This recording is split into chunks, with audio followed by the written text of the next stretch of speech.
함께 즐겁게 공부해. 뽀로로. 안녕 여러분, 스타즈 뽀로로 팀의 로로입니다. 오늘은 마인드풀리스, 마음 챙김을 통한 학습법에 대해서 알아보도록 하겠습니다. 오늘 영상은 4파트로 나누어서 이루어집니다.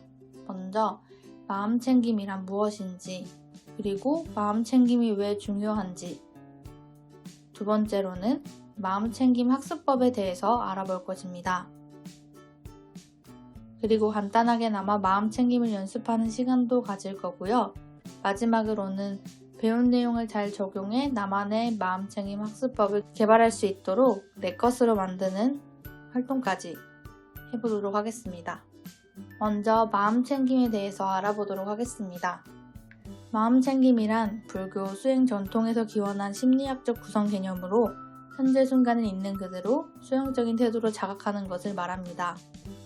마음 챙김에는 크게 5가지의 특성이 있는데요.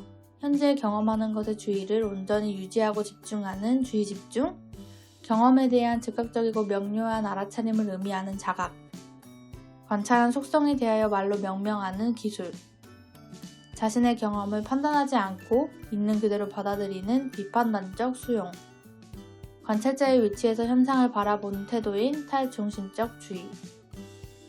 이것이 마음 챙김의 대표적인 특성이라고 할 수 있습니다. 그렇다면 마음 챙김은 왜 중요할까요?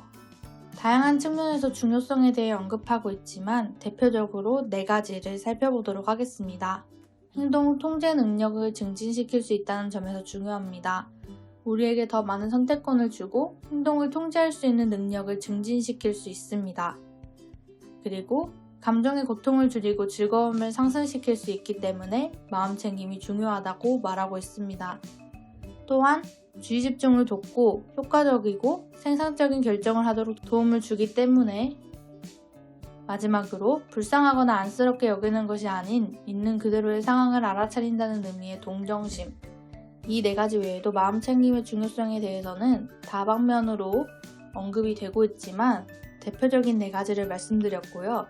또한 마음 챙김은 그 무엇보다 연습이 중요하다는 점을 강조하고 있습니다. 그렇다면 마음 챙김 학습법이란 무엇일까요? 마음 챙김 학습법은 다음과 같은 특징을 갖고 있습니다. 새로운 것에 열려 있고, 차이를 재빠르게 식별하고, 다른 상황과 맥락을 빠르게 탐지하여 반응하고, 여러 가지 관점이 존재한다는 사실을 명확히 알고 있거나 최소한 잠재적으로 의식하고 있다는 점, 그리고 현재지향적이라는 점이 특징이라고 할 수 있습니다. 그렇다면 이 특징 외에 마음 챙김 학습법을 수행하기 위해서는 우리가 가지고 있던 학습에 대한 7가지의 거짓 통념에 대해서 깨부셔야 된다는 주장이 있는데요.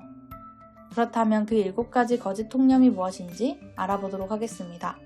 기본이란 완벽하게 익혀야 한다는 생각, 주의력이란 한 번에 하나에만 집중해야 한다는 것, 만족지연, 만족을 미뤄둘 줄 아는 능력이 중요하다는 점, 암기, 교육에서 기계적인 암기는 반드시 필요하다 라는 통념, 망각, 배운 것을 잊어버리는 것은 문제다, 지능이란 이미 존재하는 것을 아는 것, 정답과 오답은 엄연히 존재한다는 점. 해당 내용을 발췌해온 책에서는 이 7가지를 학습에 대한 거짓 통념이라고 말하고 있는데요. 사실 우리나라의 교육에서는 7가지가 뭔가 당연시 여겨지고 있었죠. 마음 챙김 학습법을 수행하기 위해서는 그 기존에 우리가 알고 있던 것들을 다 깨부숴야 한다는 그런 이야기를 책에서 다루고 있습니다. 마음 챙김과 그것을 학습에 적용했을 때 어떤 효과를 볼 수 있는지 알고 싶으시다면 책을 읽어보시는 것도 추천드립니다.